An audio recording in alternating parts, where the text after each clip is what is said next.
Hi students, for today you have to learn the new IC. This IC we call Shift Register.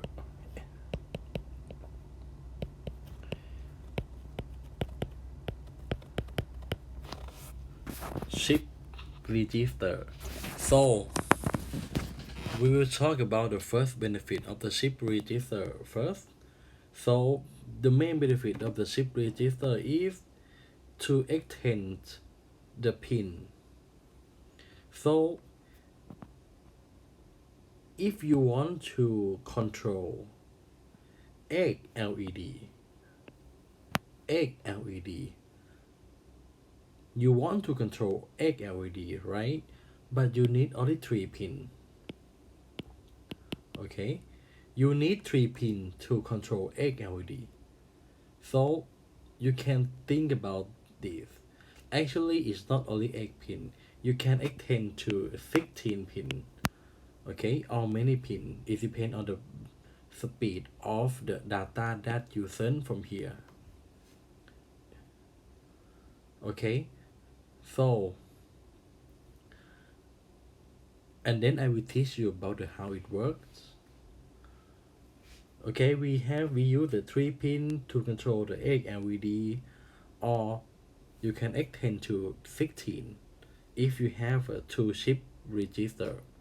Okay, this one we call shift register. This is the number. This is the number of the IC. Okay, so 74HC 595. Okay, we have 3 pin. How to control using these 3 pin. How to control. So okay, we have these 3 pin, right? The first pin is the data pin. We can call data pin. Okay, the second pin is the clock pin. The third pin is latch. We call latch pin. Okay, we have the data and we have the clock and we have the latch pin. So every time that you send this and this is the Arduino, okay, MCU. Okay, so every time that you send the data, you have to send with the clock. Why? You have to send with the clock. Why? Okay, because like if you have the data 1001, okay, if you have the binary data like this, okay, binary, if you have this binary, so one, this represents digit 1, okay, 00 and 1, right? Okay, 1 0 0 1 1. Okay, so the logic 1 in the Arduino is the 0 voltage, and the logic 0 of the Arduino is the 0 voltage. Okay, but the logic 1 of the Arduino is 5 voltage. Okay, so that means in the wave that in the wave here, this is the output from the Arduino. Okay, this is the output from the Arduino. So the output that we generate from this binary, okay, the output that we generate from this binary. So we have the 5 binary, right? The problem is if you the shift register, that is the receiver, they don't know about the what is the when we got 0, when we got number 1. Okay, if they don't know about the value, if the value have the same value like this, okay, if it have the same value, okay, because they will got only one wave, right? But they don't know this is a one and one come together, okay. This number one and this number one come like a sequentially, okay. So every data have to come with the clock 1 1 0 0 and 1, okay. Every data have to come with the clock like this. Clock, okay, clock is 1. Clock is also the same thing. You see the changing state from 0 voltage and 5 voltage, right? This one is the 0 voltage and this one is the 5 voltage, okay. So when you want to send the data, you have to send the clock also, okay. So if we the chip register that is the receiver, they will know the data in every clock, okay. In every clock they will check the data, okay, like this. Firstly, if they got the clock number 1, if you check the data, okay, this is the 1, okay. The first data is number 1, okay. Go to the clock 2, data is 1, right? Go to clock 3, oh, data is 0. Go to clock 4, data also 0, right? Go to clock 5, oh, data is 1, okay. So they don't use the clock to know the data, okay. They use clock to check the data, okay. It's like a trigger, okay. Every time that they got the clock, it will check the data, okay. So okay, we have the data and we have the clock, right? So these two pins, okay, these two pins, we use the clock and the data to send the data to the shift register, okay, to send the data to the shift register. So you can see every clock trigger, every clock trick, the shift register will be changed, okay. So the shift, this one we can call buffer, okay. This one we can call buffer.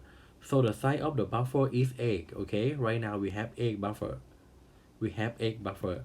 Actually, one buffer is made from the flip flop,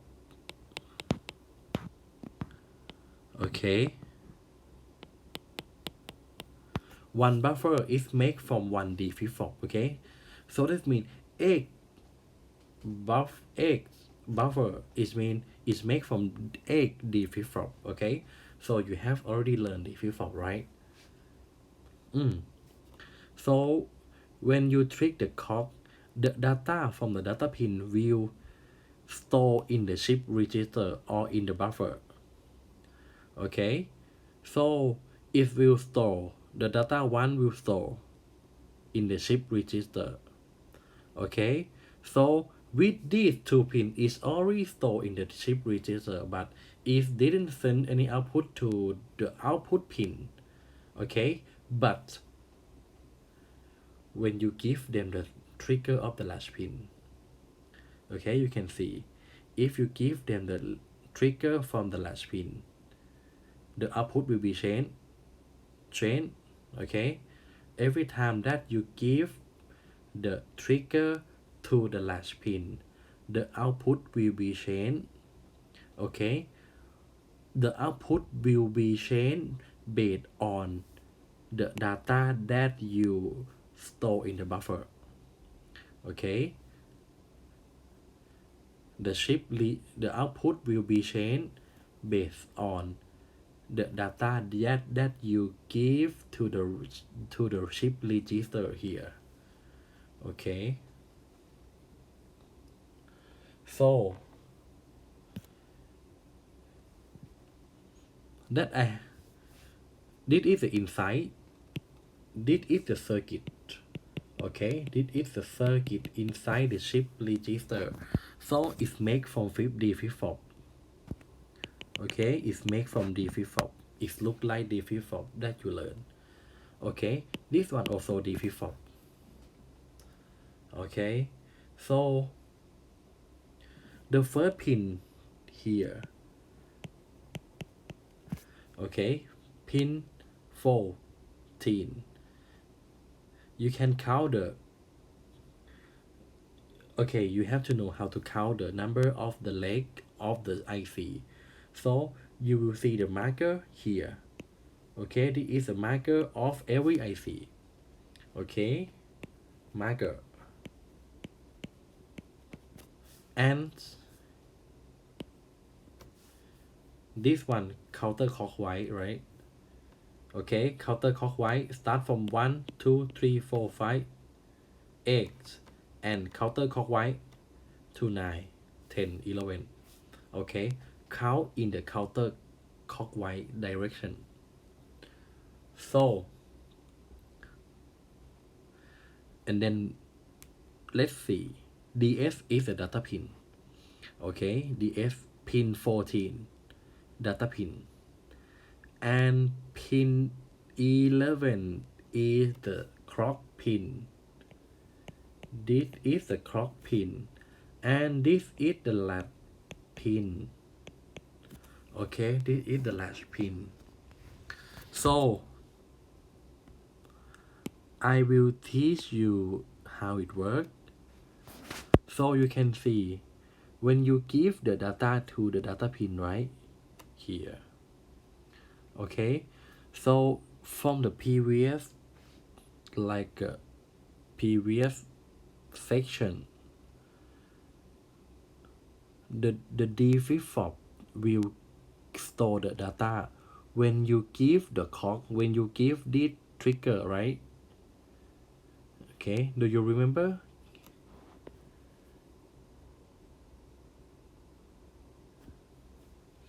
Do you remember?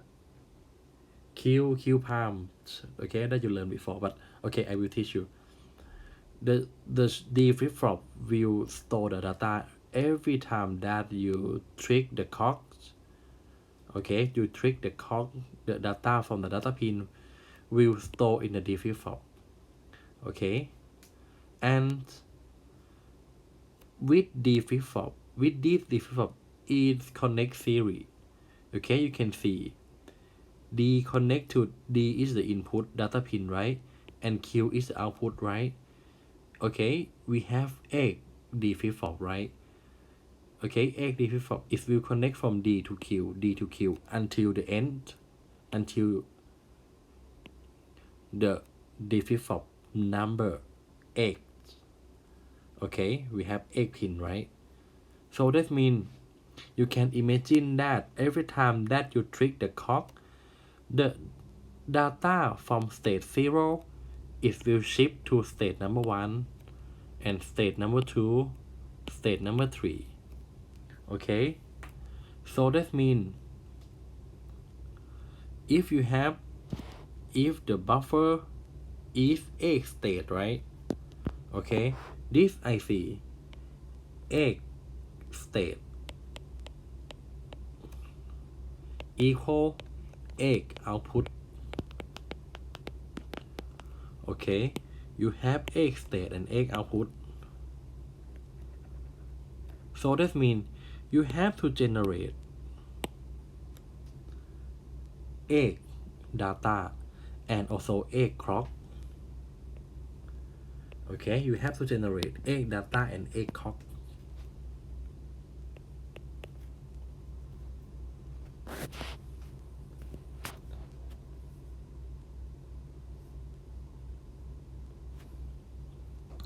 Okay, I will give you the example from the Tinkercad.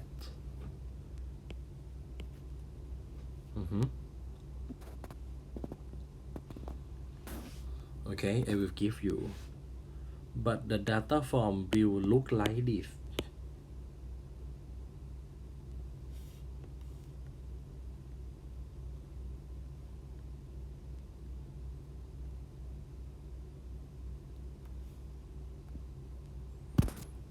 Okay, you have the DS is the data, and the clock. Okay, we can call CLK, and the last pin.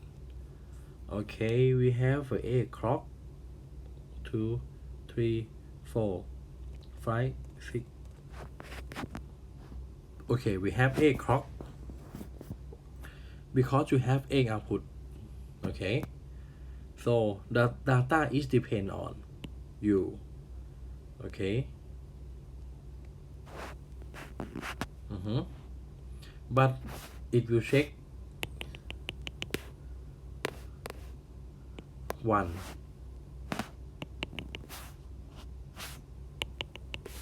0, 0, 1, 0, 0, 1, 0.